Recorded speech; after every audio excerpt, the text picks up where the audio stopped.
Vanhaa soraharjupihaa ei tarvitse routa eristää, joten pohjatöiden tekeminen on helppoa.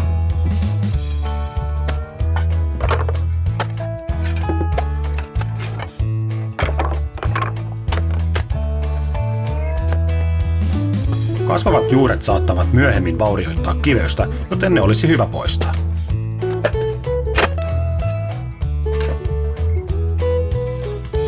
Viisi senttiä paksun kiven alle laitetaan 3 senttiä korropetonia. Pohjat kaivetaan ja tasataan tällöin 8 senttimetrin syvyyteen.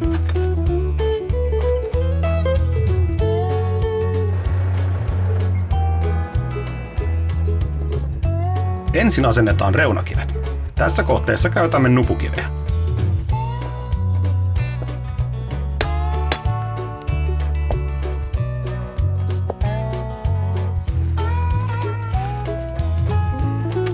Myös reunakivien alle laitetaan korropetonia.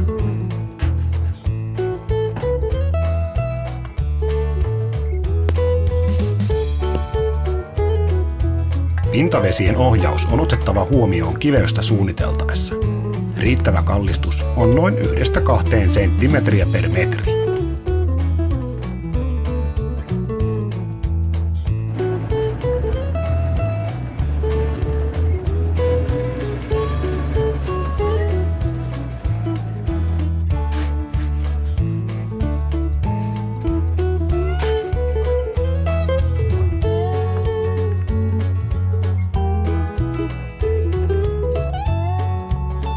Kivipinnan korkotasoa voidaan seurata vatupassilla tai linjalangalla.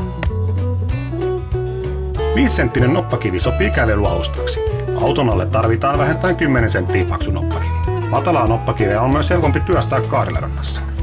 5-senttinen noppakivi on hyvä kiinnittää korropetoniin, mutta 10-senttiselle noppakivelle betonia ei tarvita, vaan kivi pysyy omalla painollaan. Kaariladonnassa kivien latominen aloitetaan uloimmasta kaaresta. Kaaren säde on tässä noin 80 senttimetriä. Mitä isompi kaari, sen helpompi asennus on. Tässä kohteessa käytämme kovettuvaa sauma-ainetta, jolloin kiveyksestä tulee helppohoitoinen.